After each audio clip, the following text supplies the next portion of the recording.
बिस्मिल्लाहिर्रहमानिर्रहीम, अस्सलाम वालेकुम। मुस्कुराती सुबह के साथ मैं हूं आपकी मेज़बान कुरतुल बख्श। उम्मीद करती हूं आप सब खुश होंगे, खैरियत से होंगे और अपने घरों में महफूज होंगे। नाज़रीन, वीक का दूसरा रोज़ है और रोज़ नए टॉपिक के साथ हाजिर होते हैं और आज भी नया टॉपिक लेकर आए हैं। नए टॉपिक को इसलिए डिज़ाइन किया जाता है ताकि कुछ उसमें ऐसी इन्फॉर्मेशन हो जो हम लोग आप तक प्रोवाइड कर सकें और आप लोग को बता सकें कि कौन सी चीज़ जो है वो आप लोग के लिए अच्छी साबित हो सकती है। और यहाँ पर बैठ कर हम कोशिश करते हैं कि ऐसे ही टॉपिक को ढूंढ के लाएँ जो कि आपके लिए जो है फ़ायदेमंद भी साबित हो सके। जैसे कि प्रोग्राम के अंदर आज मैं डिस्कस करने जा रही हूँ वो ये टॉपिक है कि बहुत सारे आपने देखे होंगे कि ऐसे मोमेंट्स आते हैं ज़िंदगी के अंदर जो कि बहुत ही ज़्यादा खुशगवार मोमेंट्स भी होते हैं, यानी जब बच्चे की पैदाइश हो रही होती है तो उस वक्त के मोमेंट्स ऐसे होते हैं। और जब बच्चे की पैदाइश हो जाती है तो बहुत सारी कॉम्प्लिकेशंस होती है। ड्यूरिंग द प्रेगनेंसी की अगर मैं बात करूँ तो ड्यूरिंग द प्रेगनेंसी के अंदर जो है बहुत सारी कॉम्प्लिकेशन जो है वो अब जाके क्रिएट होना शुरू हो चुकी हैं। और वो क्यों क्रिएट हो रही है, चाहे हमारी खुराक में कोई इस तरह की कमी है या हम लोग की जो साइकिल चल रही होती है वो किस तरीके से चल रही होती है, ये बड़ा इंपॉर्टेंट है समझना। क्योंकि बहुत सारी ख़वातीन ऐसी होती हैं जब वो प्रेग्नेंट हो जाती हैं, वो कंसीव कर जाती हैं, तो फिर उनके लिए बड़ी जो है ना आगे चल के उन्हें पता नहीं होता कि किस तरह की डाइट लेनी है, किस तरीके की चीज़ों को जो है वो यूज़ करना है। और उसके बाद जब वो चीज़ें यूज़ करना शुरू करती हैं अपने हिसाब से जो है वो चलना शुरू करती हैं। क्योंकि आजकल का जिस तरीके का माहौल है, पहले ये होता था कि जो पुराने बुजुर्ग होते थे हम उनके हिसाब से चलते थे, उनकी चीज़ों को मद्देनज़र रखते हुए जो है वो चीज़ें खाते थे, वो जो हमें हेल्दी डाइट देते थे हम वो इस्तेमाल करते थे। लेकिन अब जो है जैसे जैसे माहौल तब्दील हो रहा है, इन्वायरमेंट तब्दील हो रहा है, वैसे वैसे तमाम चीज़ें तब्दील होती जा रही हैं। और जैसे ही तब्दील होता है माहौल तो उसके हिसाब से हमारी खुराक भी तब्दील हो जाती है, हमारी डाइट भी तब्दील हो जाती है। और जब डाइट तब्दील होती है तो कॉम्प्लिकेशंस क्रिएट करती है, क्योंकि हमें पता नहीं होता कि कौन सी चीज़ हमारे लिए नुकसान भी दे रही है। तो ये सारी छोटी छोटी कॉम्प्लिकेशंस होती हैं जिनको समझना बहुत ज़रूरी है। और साथ ही जिस तरीके से देख रहे होते हैं आपके आफ्टर बर्थ बच्चा जो है वो प्रीमेच्योर पैदा हो जाता है, उसके बाद जो है वो नॉर्मल डिलीवरीज जो है वो हम देख रहे हैं कि बहुत कम रेशो हो गया है और सीज़र पे लोग ज़्यादा जो है वो जा रहे हैं। पेन जो है वो बर्दाश्त नहीं कर पाते, लेबर पेन जो होता है वो बर्दाश्त नहीं होता, पेशेंस नहीं है। बहुत सारी ऐसी चीज़ें हैं जो कि इन तमाम साइकिल से लिंक करती हैं। तो आज प्रोग्राम के थ्रू आउट हम इन तमाम चीज़ों को डिस्कस करेंगे, इसी के ऊपर बात करेंगे और बच्चों की खुराक के ऊपर बात करेंगे। जो बच्चे जो हैं वो आजकल कहते हैं ना कि बड़े छोटे छोटे पॉइंट्स के बच्चे पैदा हो रहे हैं, वज़न नहीं है उनके अंदर, तो ये क्या वजूहात हैं, क्या रीज़न्स हैं, आज हम इस पर बैठ के बात करेंगे। तो मेरे साथ प्रोग्राम के अंदर जो आज गेस्ट मौजूद हैं वो है डॉक्टर इब्राहिम यूसुफ, जो कि पेशे से चाइल्ड स्पेशलिस्ट है। वेलकम करूँगी आपको प्रोग्राम के अंदर, और स्पेशलिस्ट हैं एस्मा और एलर्जिक न्यूट्रिशन के अंदर भी आपको एक बार फिर वेलकम करूँगी। अच्छा डॉक्टर इब्राहिम, जिस तरीके से हम बात कर रहे हैं कि बहुत प्रीमेच्योर जो है चाइल्ड पैदा होते हैं और जिस तरीके का रेशो हम इंक्रीज़ होता हुआ देख रहे हैं, यानी प्रेगनेंसी की साइकिल की अगर हम बात करें तो जिस तरीके की डाइट और खुराक ले रही होती है ख़वातीन ड्यूरिंग द प्रेगनेंसी, तो क्या वो बहुत मैटर करती है? बहुत अच्छा टॉपिक है ये आज का, और थैंक यू मेट्रो न्यूज़ के हमने ये टॉपिक उठाया है, क्योंकि ये टॉपिक WHO की तरफ से बहुत लंबा चौड़ा गायनाकोलॉजिस्ट, पीडियाट्रिक्स, न्यूनेटोलॉजिस्ट को दिया जाता है। बट कई दफ़ा या तो गायनाकोलॉजिस्ट या जो न्यूनेटोलॉजिस्ट हैं वो समझा नहीं सकते हैं, या फिर हमारे जो पेरेंट्स हैं या फिर जो हमारी बहनें हैं वो उस चीज़ को अडॉप्ट नहीं करती हैं। वहाँ पे कंप्लाइंस पुअर हो जाते हैं, जिसकी वजह से बच्चे आजकल छोटे पैदा होते हैं, या फिर बहुत सारी जो आपने चीज़ें बताई वो सारी चीज़ें आजकल हो रही हैं जो हकीकत में सच है। प्रॉब्लम वहाँ है कि न्यूट्रिशन कहाँ से शुरू होता है। न्यूट्रिशन शुरू होता है फर्स्ट डे ऑफ प्रेगनेंसी से, जहाँ आपके बच्चे की नशोदुनमा होती है अंदर पेट के अंदर। वहाँ आपके कंप्लाइंस कैसे हैं माँ के, जो हमारी बहनें प्रेग्नेंट होती हैं उसमें माँओं की जो कॉम्प्लिकेशंस हैं वो क्या हैं, और उनके जो फूड का स्ट्रक्चर है, न्यूट्रिशन का स्ट्रक्चर है वो क्या है, और उनकी जो गायनी के साथ विजिट्स हैं, कौन सी गायनाकोलॉजिस्ट है, क्या उसको गाइड कर रही है, किस तरह उसको लेके चल रहे हैं। उस बच्चे को लेके चलने के लिए बहुत सारे तजुर्बात किए जाते हैं, बहुत सारी एक्सपेरिमेंट्स नए किए जाते हैं कि बच्चे के अंदर नशोदरमा बहुत बेहतर हो और अच्छा बच्चा डेवलप करे। कुछ ऐसे वेस्टर्न मुल्क हैं कि जिसमें मैंने देखा है, हमारे कुछ करीबी मुल्क में भी बहुत सारे ऐसे हैं जहाँ पे माँ की ट्रेनिंग इज़ वेरी इंपॉर्टेंट। कहते हैं कि बच्चा 2 साल तक का जो बच्चा होता है पैदा होने के बाद भी और माँ के पेट के अंदर माँ को इतना अच्छा ट्रेन करते हैं, माँ की न्यूट्रिशन, माँ की उस वक्त एजुकेशन, माँ की उस वक्त एक्सरसाइजेज, माँ की उस वक्त स्पोर्ट्स एक्टिविटी वो इतनी करते हैं कि बच्चा उस वक्त उस तरह का बच्चा निकले कि उनको नोबेल प्राइजेज मिले। सबको पता होगा कि नोबेल प्राइजेज कौन से मुल्क में सबसे ज़्यादा मिलते हैं। तो ये बहुत इंपॉर्टेंट है, अगर आप रिसर्च पढ़ें तो इट्स वेरी इंपॉर्टेंट कि 1000 डेज ऑफ लाइफ कितने इंपॉर्टेंट है। 1000 डेज शुरू होते हैं first day of pregnancy till the 2 years of कि जो बच्चा होता है उस तक का बच्चे का जो है उसको कहते हैं 1000 डेज ऑफ लाइफ। उसमें माँ, बच्चा, यूट्रस और जो नया बच्चा आगे आने वाला उसकी यूट्रस प्रिपेयर करने के लिए हम लोग 1000 डेज ऑफ लाइफ पे काम करते हैं। अब कहाँ से ये शुरू होता है कि न्यूट्रिशन, बच्चा अच्छा कैसे पैदा हो, उसमें सबसे दारोमदार है माँ के infection control, hygiene control, stress control, फिर फूड के ऊपर के न्यूट्रिशन कैसा है। अब आजकल की माँ को स्ट्रेस लेवल इतना है, कंपैरिजन्स, कंपटीशन इतनी है कि उस स्ट्रेस से ही नहीं निकल सकती। घर का स्ट्रेस तो अपना, लेकिन जो बाहर जो है उसका स्ट्रेस भी एक अपना स्ट्रेस है, उस वजह से भी बहुत सारे इश्यूज करते हैं। फिर हॉस्पिटल की सिलेक्शन, मुझे यहाँ जाना है, मुझे वहाँ जाना है, उसने वहाँ करवाया, उसने वहाँ करवाया है। तो आजकल उस कंपटीशन और कंपैरिजन ये बहुत ज़्यादा हो गया, जिसकी वजह से स्ट्रेस लेवल इतना अंदर से ज़्यादा है कि आपकी कॉम्प्लिकेशन ज़्यादा बढ़ रही है स्ट्रेस की वजह से। अब ये चीज़ें, वही मैंने कहा कंप्लाइंस कैसे हैं माँ के, कि अगर ये चीज़ें अगर आप कुछ समझ जाएं, अगर शौहर की इतनी हैसियत नहीं है और उसको बहुत बड़े हॉस्पिटल में इसकी बेगम ने फरमाइश कर दी है, अब वो सारा वक्त जो है, सारा वक्त दोनों मियाँ बीवी स्ट्रेस में है। माँ अपने स्ट्रेस में है कि मेरा वहाँ पे डिलीवरी होगी नहीं होगी, अब्बा को अलग स्ट्रेस है, दोनों की कॉम्प्लिकेशंस बढ़ती हैं, उसमें खुशी सबसे कम हो जाती है। exactly. सिर्फ खुशी ये है कि हमें हॉस्पिटल जाना है, कौन से हॉस्पिटल जाना है, ये सिलेक्शन है। माँ उस वक्त वो भूल जाती है कि न्यूट्रिशन क्या है, मेरे स्ट्रेस लेवल को मुझे कम रखना है, मुझे स्पोर्ट्स के ऊपर ज़्यादा ध्यान देना है, मुझे एजुकेशन के ऊपर ध्यान देना है। जितना माँ एजुकेशन लेवल, अब जब माँ बच्चा पेट में होगा तो रिसर्च कहती है कि बच्चा इतना ही ज़्यादा जो है स्कॉलर बन सकता है, बड़ा ज़्यादा एजुकेटेड, लर्निंग पावर होती है उस वक्त। ये एक कुदरती निज़ाम है।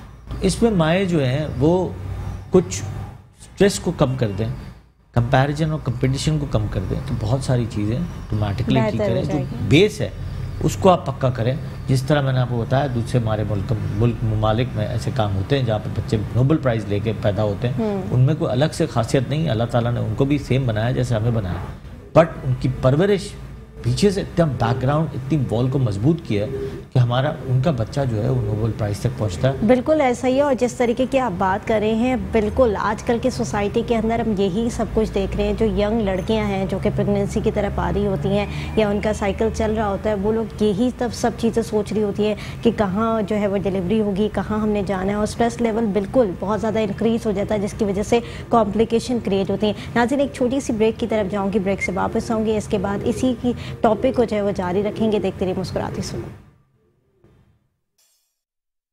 वेलकम बैक नाज़रीन, मुस्कुराती सुबह में एक बार फिर खुशामदीद। नाज़रीन, ब्रेक पर जाने से पहले बात कर रहे थे जिस तरीके से प्रेगनेंसी की साइकिल चल रही होती है, और उसमें हम बात कर रहे थे कि स्ट्रेस लेवल बहुत ज़्यादा जो है वो मदर ले लेती है, और जिसकी वजह से बहुत सारी कॉम्प्लिकेशंस होती हैं। और जो कॉम्प्लिकेशंस मैंने आपको बताई हैं वो तमाम कॉम्प्लिकेशंस को फेस करना पड़ता है। साथ ही बहुत ज़्यादा जो है वो ऐसा पीरियड हो चुका है ये कि अब हम लोग जो है वो अपने आप को बड़ा नाजुक फील करना शुरू कर दिया।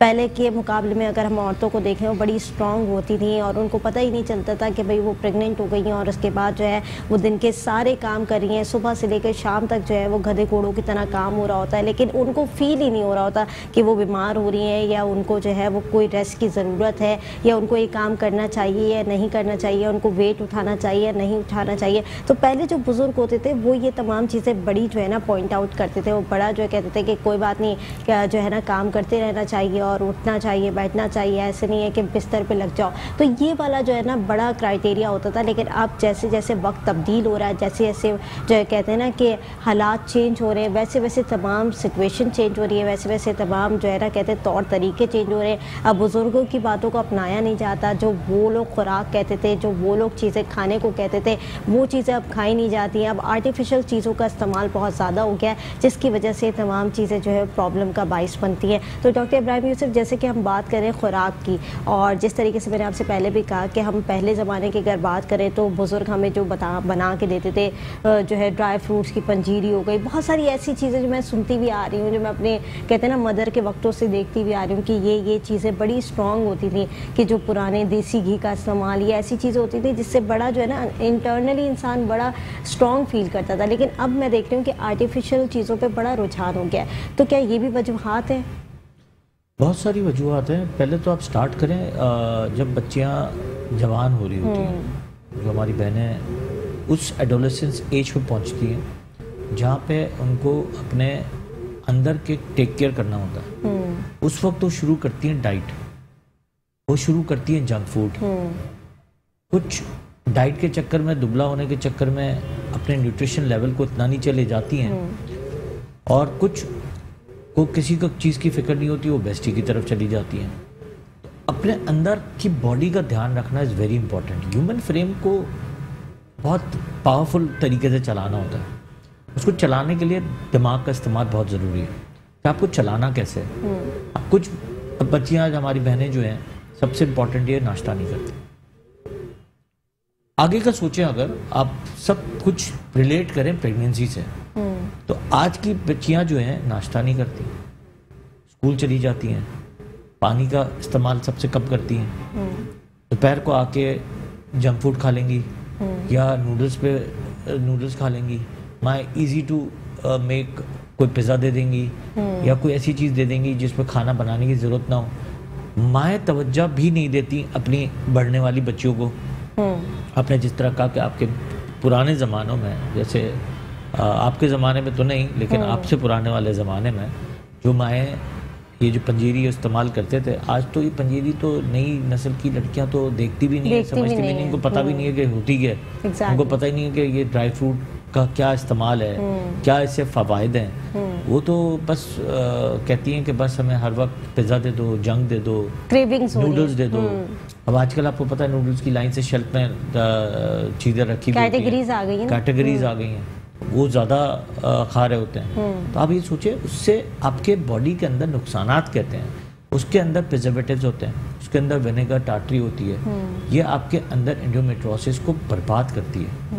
उसके अंदर मोनोसोडियम ग्लूकोनेट होता है, वो आपको एलर्जी फैक्टर्स बढ़ाता है, आपके अंदर पावरफुल चीज़ें जो हैं कम कर देता है, नॉन पावरफुल चीज़ें जो है एलर्जी फैक्टर को बढ़ा देता है, आपके इज़िनोफिल्स को कम कर देता है, जो आपकी लड़ने की जो ताकत है वो कम हो जाती है। इसीलिए हमारे बच्चे ज़्यादा बीमार भी हो रहे हैं, हॉस्पिटल विजिट ज़्यादा बढ़ गए हैं, एब्डोमिनल पेन सबसे ज़्यादा है, एब्डोमिनल मिग्रेन सबसे ज़्यादा है। अब ये सब चीज़ें एडोलेसेंस एज में आती हैं, आगे जाके प्रेगनेंसी तक। अब ये दोनों में, बॉयज़ में भी हो सकता है, फीमेल में भी हो सकता है। आगे जाके प्रेगनेंसी नहीं होती, मेल की वजह से हो या फीमेल की वजह से हो, लेकिन दोनों की वजह एक ही है, जो बैक थ्रू जो वॉल क्रिएट करनी चाहिए थी न्यूट्रिशन से, एक्सरसाइज से, स्पोर्ट से, स्ट्रेस फ्री लाइफ से, वो नहीं हो रही है और ना होना चाह रहे हैं लोगों को। बच्चों को भी, आपको बात बताऊं, बच्चों को भी आजकल स्कूल में एक वही कंपैरिजन और कंपटीशन का इतना, पढ़ाई से कम इनके कपड़े, इनके जूते, उनकी घड़ी, उनके मोबाइल, पेन्स कौन से कैसे हैं, और इस तरह की छोटी छोटी चीज़ों पे बड़ा छोटी चीज़ों पे इतना स्ट्रेस है कि वो डिमांड जो है, वो पूरी दूसरी डिमांड्स पूरी करने के चक्कर में वालिदैन जो हैं वो न्यूट्रिशन पे और जो स्पोर्ट्स की एक्टिविटीज़ हैं उनको भूल जाते हैं और उन्हीं चीज़ों पे लग जाते हैं कि यार आज ये चाहिए, आज वो चाहिए, आज ये चाहिए, ये चीज़ चल रही है। स्कूल की डिमांड ख़त्म नहीं होती है, तो प्लस फिर जो बच्चे वहाँ पे हैं उनकी अलग से जो डिमांड्स होती हैं, कोई अपर ग्रेड का है, कोई मीडियम क्लास का है। एक चीज़ एक लेवल पे नहीं है। हमारे ज़माने में स्कूल्स में एक ही लेवल की चीज़ होती थी। आप एक पेंसिल भी उसी कैटेगरी ले सकते थे जो जिस कैटेगरी की सब बच्चे एग्जैक्टली वहाँ तो ये होता था कि एक स्टेशनरी जमा करा दी एक ही जैसी सारे बच्चों की, तो वो कहते हैं ना एहसास कमतरी का वो भी लेवल नहीं क्रिएट होता था। फिर आजकल कई स्कूल्स में ड्रेस ही नहीं है, अब रोज़ ड्रेस पहन के जाना है। यूनिवर्सिटीज़ कॉलेजेस में ऐसा नहीं है। बिल्कुल हमारे ज़माने में अब कॉलेज तक जाते थे, कॉलेज में भी हमारे ड्रेस होता था, 2 छुट्टियां बनी होती थी। अब कोई कॉलेज में ड्रेस नहीं है, तो वो छोड़ के हमने यहाँ ये छोड़ा है और वो अपनाया है। तो जो अपनाया है उसका नुकसान है और वो नुकसान हम देख रहे हैं सोसाइटी में। इसी तरह आगे जाके बहुत सारी चीज़ें हैं कि लोग बच्चे जो हैं आजकल जो बड़ी बड़ी स्कूल्स हैं इसमें आगे जो हमारी बहनें भी हैं, हमारी बच्चियां हैं, हमारे बच्चे हैं, वो नशा बहुत करने लगते हैं। बहुत सारे ऐसे इश्यूज बन गए हैं कि घर से छुप के बच्चे सिगरेट पी रहे होते हैं, नशा कर रहे होते हैं, लड़कियां पी रही हैं सिगरेट्स। तो ऐसी ये सारी चीज़ें अगर आप सोचें ना, ये सब ग्रोथ फैक्टर आगे जाता है कहाँ पे? बच्चा जो माँ प्रेग्नेंट हो रही है या अब्बा की तरफ से या अम्मा की तरफ से, सब वो जेनेटिक्स जा रहा है सारा आपके आगे बच्चों तक। तो ये चीज़ें थोड़ी सी समझनी है, और ये लोग कौन समझाएगा? वालिदैन समझाएंगे। वालिदैन खुद इतना बिजी हो गए हैं कि बच्चों की तरफ निगरानी करना छोड़ दिया उन्होंने। वो देखना ही नहीं चाहते कि बच्चा कर क्या रहा हमारा, खुद वो अपने मोबाइल में इतना बिजी है, अपने काम में इतना बिजी है, कोई देखना ही नहीं चाह रहा है कि बच्चा आजकल कर क्या रहा है। सिगरेट पी रहा है, नहीं पी रहा, स्मेल आ रही है, नहीं आ रही है, पैसे कहाँ से आ रहे हैं, कौन इस पे इन्वेस्ट कर रहा है, तो ऐसी बहुत सारी चीजें। मसरूफियात बहुत हो गई ना जिंदगी की, पेरेंट्स की पहले हो गई, उसके बाद अब बच्चों को देख ही नहीं है, तो आगे बच्चे कैसे आप चीजें सीखेंगे। परसों में एक बड़ा अच्छा कॉलम पढ़ रहा था और बहुत मजेदार कॉलम था कि आप अपने बच्चों को डिसेबल ना बनाएं। कैसे? अगर बच्चे को आप ट्रेन नहीं करेंगे घर में कि वो बेडशीट उठे और बेडशीट को डेवलप करे, बेडशीट को बना के जाए, सही करे, अलमारी में कपड़े लटकाए, वॉशरूम्स क्लीन करें, प्लेट अगर आप खाना खा रहे हैं तो प्लेट उठा के आपके वॉश करके रखनी है, तो ऐसी चीजें हमने सिखाना ही छोड़ दी है। यहाँ तो तौहीन समझा जाता है। ऑफ कोर्स कि अगर लड़के को कह दिया जाए कि भाई तुम पानी का एक गिलास भी पिला दो, लाके बहन को पिला दो, किसी को पिला दो, या जग भर के रख दो, तो बड़ा जो है ना उसकी ईगो पे आ जाती है बात कि मैं क्यों करूँ भाई, मैं तो लड़का हूँ। यही एक मसला है। तो आप अपने बच्चों को खुद ही डिसेबल बना रहे हैं। तो ये डिसेबिलिटी आती है जब पेरेंट्स इस तरह की चीजें करते हैं। मेरा बच्चा तो कुछ नहीं कर सकता, माँ का एक अल्फाज मैंने बार बार सुना, मेरा बच्चा तो कुछ नहीं कर सकता। क्यों नहीं कर सकता है? इसलिए कि आप इसको उस चीज करने ही नहीं दे रहे।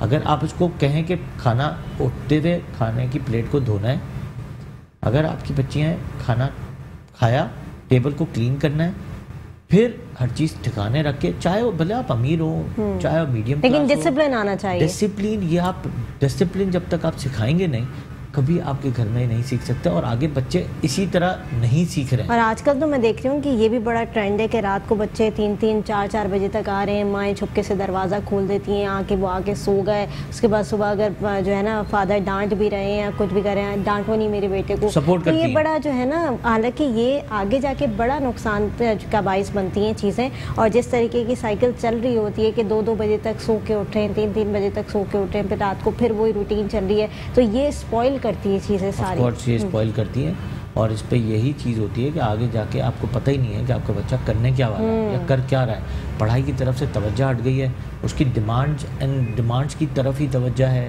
मोबाइल की तरफ तवज्जो है, रात को बाहर चले गए। अब माँ बाप आसानी सोचते हैं कि यार चलो बाहर चले गए, कोई बात नहीं, आ जाएगा बच्चा, कहाँ जा रहा है, किधर जा रहा है, कहाँ बैठ रहा है, कौन से दोस्त हैं।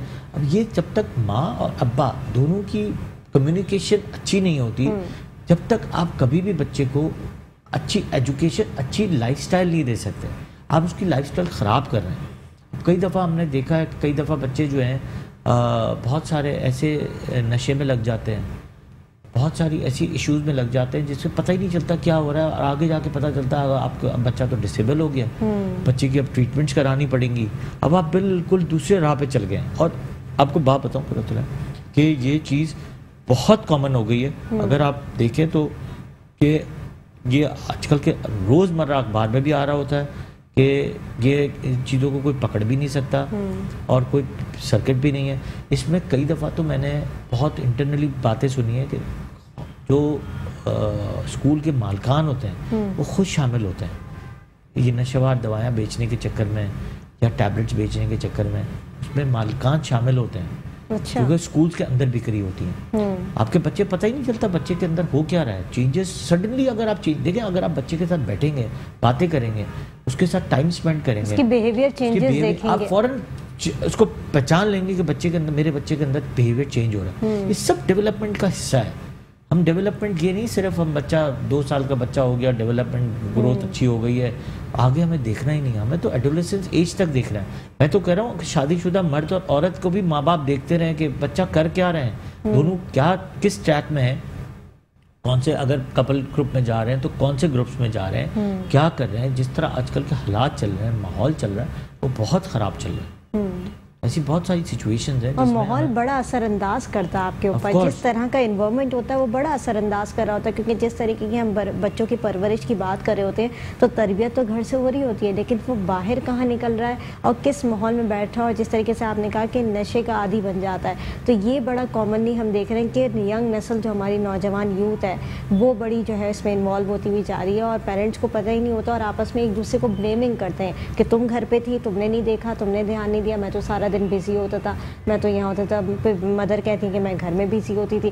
तो ये ऐसी जो है रीजंस हैं जिसकी वजह से कोई और नहीं, बच्चा स्पॉइल होता है, बच्चे की पूरी ज़िंदगी जो है वो दाव पर लग जाती है। और पेरेंट्स का इसमें बड़ा रोल होता है, लेकिन पेरेंट्स ये समझने को तैयार नहीं होते, क्योंकि जिस तरीके का माशरा हमारा चल रहा है और जैसे कि हम देख रहे होते हैं इस दौर के अंदर जो है वो किसी के पास टाइम ही नहीं है। यानी सब अपनी ज़िंदगी में इतना मसरूफ़ हो चुके हैं कि वो अपने बच्चों के लिए भी वक्त निकालने से जो है ना कासिर हो चुके हैं। ऑफ कोर्स यही एक बड़ा मसला है कि आपको बच्चे के साथ वक्त गुजारना ज़रूरी है, चाहे वो बच्चा 6 महीने का हो, चाहे वो बच्चा 25 साल का हो गया, आपको उसके साथ वक्त गुजारना है, टाइम स्पेंड करना है। स्कूल जा रहा है तो स्कूल में साथ जाएं, टीचर्स से मिलें, दोस्तों से मिलें।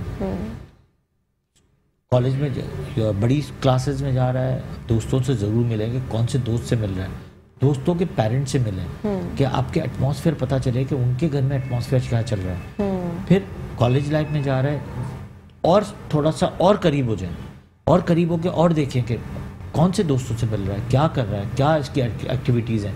कॉलेज जा रहा है तो कॉलेज जा रहा है, नहीं जा रहा, कॉलेज में पढ़ाई कर रहा है तो कैसी कर रहा है, क्योंकि कॉलेज में जाके बच्चे बड़े फ्री हो जाते हैं। एग्जैक्टली अब उस वक्त माँ बाप को कई दफ़ा बड़े हो गए हमारे बच्चे। हाँ, बड़े हो गए हैं। कुछ पेरेंट्स तो बहुत कंसर्न होते हैं, no doubt they are very good, और मैं हमेशा उनको अप्रिशिएट करता हूँ और उनकी तारीफ भी करता हूँ।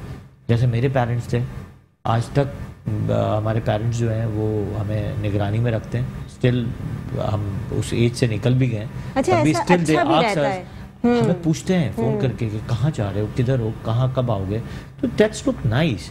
और आपकी माँ बाप की इन्वॉल्वमेंट में सबसे इम्पोर्टेंट ये होता है। देखिए आपको बात बताऊँ, माँ बाप आपके झूठ को फ़ौरन पकड़ लेते हैं। अगर माँ बाप ने फ़ोन ही नहीं किया तो आप झूठ किसका पकड़ेंगे। एग्जैक्टली। तो माँ बाप को लिटरली उनको फ्रेंड्स बन के बॉडी लैंग्वेज आपकी बड़ी मैटर करती है कि जिस तरीके के आप घर के अंदर घुसे हैं, दाखिल हुए हैं, और आपकी बॉडी लैंग्वेज आपको बता देती है, फेशियल एक्सप्रेशन आपके बता देते हैं कि कहाँ से आए हैं। और माँ बाप एक ऐसी चीज़ होती है जो कि बच्चों के अंदरूनी हर मामलात को जांच लेते हैं। तो माँ बाप के अंदर बड़ी अल्लाह ताला ने गॉड गिफ्टेड चीज़ें रखी होती है, क्योंकि ज़ाहिर है पैदा करने वाले वो, आपको पालने वाले वो, लेके चलने वाले वो, और वही अगर वो चीज़ ना पिक कर पाएँ तो ये जो है फिर कोताहियाँ जो है वक्त के ऊपर हम डाल सकते हैं कि शायद वक्त की कमी है या आपस में इंटरेस्ट की कमी है, जिसकी वजह से ये तमाम चीज़ें होती हैं। तो बहुत सारे ऐसे इश्यूज़ हैं जो कि हम घर के अंदर ही क्रिएट कर रहे होते हैं, लेकिन हमें पता नहीं चल पाता कि इन इश्यूज़ को हम रिजॉल्व कैसे करें। नाज़रीन, एक छोटी सी ब्रेक की तरफ जाऊँगी, ब्रेक से वापस आऊँगी। देखते रहिए मुस्कुराते सुबह। जी नाज़रीन, मुस्कुराती सुबह में एक बार फिर खुशामदीद। नाज़रीन, ब्रेक पर जाने से पहले बात कर रहे थे पेरेंट्स और बच्चों के बॉन्ड के हवाले से, यानी जिस तरीके का बॉन्ड क्रिएट किया जाता है उस तरह का बॉन्ड जो है वो आजकल हम लोग नहीं देख रहे, क्योंकि जिस तरीके से हम पहले भी बात कर चुके हैं कि पेरेंट्स और बच्चों का बॉन्ड ऐसा होना चाहिए कि आपस में फ्रेंड्स होने चाहिए और एक दूसरे के बारे में तमाम चीज़ें पता होनी चाहिए कि किस तरीके से बच्चा कहाँ जा रहा है, किस तरह की एक्टिविटीज़ हैं, किन चीज़ों में इन्वॉल्व हो रहा है और कहाँ जाकर बैठ रहा है, उठ रहा है। ये तमाम चीज़ें पेरेंट्स को पता होनी चाहिए। और हम जैसे बार बार पेरेंट्स को ये भी बात बता रहे होते हैं कि बच्चे की एक्टिविटी फ्रेंड्स के साथ साथ डिफरेंट होती जाती हैं। यानी अगर वो कोचिंग जा रहा है तो डिफरेंट फ्रेंड्स हैं, यूनिवर्सिटी जा रहा है तो डिफरेंट फ्रेंड्स हैं, और अगर बाहर गैदरिंग में बैठ रहा है तो पड़ोसी, नेबर्स और ये सारे इन लोगों के डिफरेंट सर्कल्स हैं। तो ये जितने भी सर्कल्स होते हैं इसके अंदर कितनी एक्टिविटीज़ होती हैं, बच्चा क्या कर रहा होता है। आप लोग सेपरेट रूम तो दे देते हैं, लेकिन सेपरेट रूम देने के बाद उस बच्चे की निगरानी नहीं रखी जाती, उस बच्चे को देखा नहीं जाता कि वो बच्चा कर क्या रहा है, उसकी हैबिट्स क्या हैं, उसके अंदर क्या क्या चेंजेस आ रहे हैं, अगर चेंजेस आ भी रहे हैं तो उसकी क्या वजूहात हैं। तो इसको पिक करना बहुत इंपॉर्टेंट है। अच्छा डॉक्टर इब्राहिम, आप क्या समझते हैं कि पेरेंट्स और बच्चों का बॉन्ड कैसा होना चाहिए, क्योंकि जिस तरह का भी हम माशरा देख रहे हैं सोसाइटी के अंदर, पेरेंट्स और बच्चे जो है वो काफ़ी दूर होते जा रहे हैं। मैं अपना एग्जांपल दूं कि हम आपसे बहुत सीनियर्स हैं, तो मैं आपको अपनी एग्जांपल दूं कि मेरी अम्मी अब्बा वो माई वेरी गुड फ्रेंड्स, और उन्होंने हमें उस ज़माने की बात बता रहा हूँ। तो आज भी अगर आप पेरेंट्स और बच्चे फ्रेंडशिप का रिलेशन ज़्यादा हो। स्ट्रिक्टनेस अपनी जगह पे, क्या आपको नमाज पढ़नी है उस पर स्ट्रिक्टनेस है, पढ़ाई करनी है उस पर स्ट्रिक्टनेस है, कुछ जो आपके प्रोटोकॉल्स हैं घर के उस पर स्ट्रिक्टनेस है, बट दूसरी चीज़ों में आपको उनके साथ बैठ के उनकी चीज़ों को पूरी भी करनी है और उनको प्रॉपर तरीके से गाइड करते रहना है। इसमें सबसे इम्पॉर्टेंट रोल होता है माँ बाप का। माँ बाप की अपनी अंडरस्टैंडिंग कैसी है, उनकी कम्युनिकेशन स्किल्स कैसी हैं, उनकी अंडरस्टैंडिंग के साथ साथ बच्चे को ये पता होना चाहिए कि मेरी माँ को अगर मैंने कोई चीज़ बताई है तो वो मेरे अब्बा को ज़रूर बताइए। स्टिल मी कपल, मेरे कपल में हम लोग के साथ भी यही है कि मेरी बेटियों को पता है कि मेरी अम्मी को अगर कोई चीज़ पता है तो मेरे अब्बा को पता होगी, मेरे अब्बा को पता है तो मेरी अम्मी को पता चली जाएगी। तो दे कैन नॉट लाई, और उनको पता है कि घुमा फिरा के बात नहीं कर सकते, नहीं घुमा फिरा के बात नहीं कर सकते। अगर कोई बात करनी भी होगी तो दोनों बैठ के करना शुरू कर देंगे। और हम अच्छे माहौल में कर रहे होते हैं बातें, तो अच्छे माहौल में करने से कई दफ़ा आपकी चीज़ें बच्चों को आप इस तरह ट्रेन करते हैं और बच्चे सीखते भी हैं इन चीज़ों से कि आगे मुझे बच्चों के साथ कैसे करना है। तो डेवलपमेंट ग्रोथ जो है ना आपको फ्रेंडली माहौल में करनी होती है, और साथ में आपको बहुत अच्छा रिलेशन बनाना पड़ता है अपने बच्चों के साथ। आप बच्चों के साथ स्ट्रिक्टनेस नहीं कर सकते, हर वक्त डांट डपट रहे हैं, हर वक्त उनको बेइज्जती कर रहे हैं, मारपीट हो रही है। आपको उनको गले लगाना है, बिठाना है, बातें करनी है, टाइम स्पेंड करना है। घर आए मोबाइल छोड़ दें, टाइम स्पेंड करें। और टाइम स्पेंड करने से बच्चा खुद देखता है कि यार मेरे अब्बा ने मोबाइल छोड़ दिया, अम्मा ने मोबाइल छोड़ दिया, now they are sitting with us. तो वो भी क्या करेगा, वो कहेगा नहीं यार मुझे भी मोबाइल यूज़ नहीं करना। कई घरों में तो ये रूल है कि बाहर ही मोबाइल छोड़ के और घर के अंदर मोबाइल यूज़ ही नहीं करना। कई दफ़ा तो मैंने एक जगह पढ़ा था कि जिसने मोबाइल की टेक्नोलॉजी बनाई है उसके घर में वाईफाई ही नहीं है, उसके अंदर उनके घरों में सिस्टम ही नहीं है वाईफाई, लोगों के लिए बना दिया, तो लोगों के लिए बना दिया। तो ये आप पढ़े ना तो कई दफ़ा पता चलता है कि दिस इज़ र्यूमिंग ऑफ बॉडीज़, यानी आपके जो ब्रेन है उसको र्यूमिंग करता है। तो आपको वो चीज़ ठीक करने के लिए कुछ घर में अच्छे प्रोटोकॉल्स बनाने, अच्छी चीज़ें डेवलपमेंट ग्रोथ करने के लिए अच्छा माहौल का अपनाना है। अच्छा माहौल, अच्छे माहौल का मतलब ये है कि be friendly with your kids, be friendly with your wife, be friendly with everyone. अच्छी शाइस्तगी के आप गुफ्तगू करेंगे। स्ट्रिक्टनेस मैं नहीं कह रहा कि स्ट्रिक्टनेस नहीं करें। आजकल की माँ बाप तो कई दफ़ा बच्चों को सॉरी सॉरी सॉरी बोल रहे थे। मैंने कहा ये भी गलत है। मैंने कहा ये भी नहीं करें कि सर पे चढ़ा दें। आपको बच्चों को अपने लेवल पे रखना है, क्योंकि आप जब तक माँ बाप की तरह बिहेव नहीं करेंगे वो आपको कभी भी माँ बाप समझेगा नहीं, वो कल आपको धुतकार देगा। यानी बाउंड्रीज होती है ना, उन बाउंड्रीज को क्रॉस नहीं करना। लेकिन आजकल कुरातुल्लाह आजकल के माँ बाप में बाउंड्रीज नहीं है। वो सॉरी कान पकड़ रहे हैं, कह रहे नहीं नहीं मारो नहीं, बच्चों को डांटो नहीं, गुस्सा नहीं करो। मैं देख रही होती हूँ कि स्कूल में अगर टीचर भी डांट देती है तो पेरेंट्स फौरन पहुंच जाते हैं, हमारे बच्चे को आपने डांटा कैसे। ऑफ कोर्स अब अगर अपना सोचे अपना सोचे कि अपना कैसे पले हैं और आज वो किस मुकाम पे चले गए हैं। और कई दफ़ा आप बच्चों को इतनी डिमांड दे देते हैं, इतनी चीज़ें दे देते हैं, तो आपका बच्चा उस मुकाम पे पहुंचता ही नहीं है। exactly. अगर आप जितना लाड प्यार पे रखेंगे, जितना आप उसको कंफर्ट जोन दे देते हैं, कंफर्ट जोन देंगे, तो उसको वो डेवलपमेंट ऑफ ब्रेन और उसको फ्यूचर दिखेगा ही नहीं। उसको तो होगा मेरे पास हर चीज़ है। फ्यूचर उनको दिखता है जिनके पास कुछ नहीं होता, उनको अपने फ्यूचर बनाना पड़ता है। फ्यूचर बनाने के लिए यू नीड अ स्ट्रगल। आप हैं, आप स्ट्रगल कर रही हैं, आप अपने डिग्रीज ले रही हैं, मास्टर्स कर रही हैं, एजुकेशन लेवल को बढ़ा रही हैं, अपने स्कोप को बनाया है कि स्कोप को बढ़ाना है। हम एज ए नो डाउट हम अपने पेरेंट्स के साथ ग्रो हुए हैं। मेरे पेरेंट्स वेरी वेल अफोर्डिंग, और लेकिन बट हमें पाला इन्होंने बड़ा उस वे में पाला है कि नहीं तुम लोगों को फ्यूचर बनाना है। फ्यूचर बनाने के लिए दे हैड एवरी स्टेज के जो स्टेप्स होते हैं उनको पूरा करवाया है इन्होंने। एग्जैक्टली वो साइकिल तब तक चलती है जब आप कहते हैं ना टीन एजर्स में होते हैं, तो आपका माइंड प्रिपेयर करना शुरू कर देते हैं पेरेंट्स के, बेटा इंडिपेंडेंट रहना आपने होना है, आपने किसी पे डिपेंडेंट नहीं रहना। ये वाली चीज डिसेबल नहीं बनाना, एग्जैक्टली एबिलिटी पैदा करवानी बॉडी के अंदर। तो एबिलिटी पैदा करवाने के लिए के तो हम नौजवान नस्लों में देख रहे हैं कि 24-25 साल के भी लड़के हो जाते हैं तो कहते हैं कि माँ बाप है ना वो कर लेंगे, पॉकेट मनी वहाँ से मिलती है और वहाँ से जो है वो हम अपना गुजारा कर लेते हैं। गाड़ी दे दी लेकर खरीद के माँ बाप ने कि भाई इस पे चले जाओ, कोचिंग चले जाओ, यूनिवर्सिटी चले जाओ। यानी खुद के अंदर जो एक कहते हैं ना पैशन होता है, एक काम करने की वर्किंग स्किल्स होती हैं, वो सब मर जाती हैं, वो सब जो है वो डाउन हो जाती हैं और वो रहता ही नहीं है, वो पैशन ही नहीं रहता कि आपने अपने लिए कुछ करना है या कुछ खरीदना है या कुछ लेना है। यानी इतने स्किल्स भी उनके अंदर अब मौजूद ही नहीं होते कि वो खुद का जो है खर्चा अफोर्ड कर सकें, वो सारा पेरेंट्स अफोर्ड कर रहे होते हैं। और मैंने बहुत सारे पेरेंट्स को ऐसे देखा है जो कि बच्चों की शादियाँ टीनेजर्स में करा देते हैं और जो है वो किसी की बेटी तो ले आते हैं लेकिन वो अपने बलबूते पे जो है उसको चला रहे होते हैं। खुदा ना खासा पेरेंट्स कभी कुछ अप एंड डाउन लेवल्स होते हैं, कभी कुछ हो जाए तो कल को वो कैसे डिपेंडेंट होगा, वो किस तरीके से लेकर चलेगा। बिल्कुल, आप ये ऐसी एक्सपीरियंसेस हैं ये मैंने अपने दोस्तों में देखी है कि उनके एक ज़माने में उनके पास बहुत पैसा होता था तो they used to have high class cars. उस ज़माने की बात बता रहा हूँ, आज से 20-25 साल पहले की। उनके पास पैसे की इतनी रवानी होती थी और एजुकेशन लेवल इन्होंने कुछ नहीं किया, काम सीखा नहीं। जो पेरेंट्स काम करते थे वो काम सीखा नहीं। आज उनको मैं खुद देख रहा हूँ कि उनको वो स्टेबिलिटी नहीं आई है, वो काम कर ही नहीं सकते, वो सलाहियत ही नहीं है।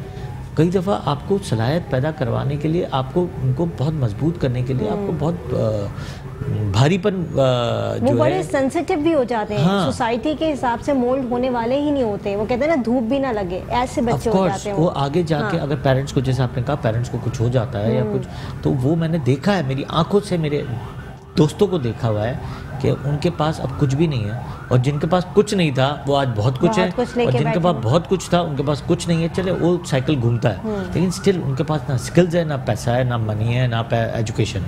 चारों चीजें बहुत बड़ी चीज है कि आपको चारों चीजें नहीं है उनके पास। चारों चीजें क्यों नहीं है कि उन्होंने, उनके पेरेंट्स ने उस तरह उनको लेके ही नहीं चला, ग्रोथ ही नहीं की, वैसी ग्रोथ ही नहीं की। ये बहुत इंपॉर्टेंट है चीज़ है कि डेवलपमेंट आप कब से करते हैं। डेवलपमेंट वही स्टार्ट होती है आपकी प्रेगनेंसी से और आगे लेके चलते हैं। उस तरह के पेरेंट्स होते हैं, उसी तरह की एजुकेशन लेवल होता है, उसी तरह आप धक्का देते हैं, उसी तरह आप एजुकेशन। अब आजकल की माएँ, आपको बड़े मज़े की बात बताऊँ, स्कूल्स ढूंढती हैं, स्कूल्स ढूंढती हैं। पहले स्कूल ढूंढती है कि एंटरटेनमेंट कौन सी होनी चाहिए, प्ले एरिया कितना होना चाहिए, फिर म्यूजिक कितना अच्छा होना चाहिए, स्पोर्ट्स हो तो ठीक है, बच्चे किस क्लास के आ रहे हैं।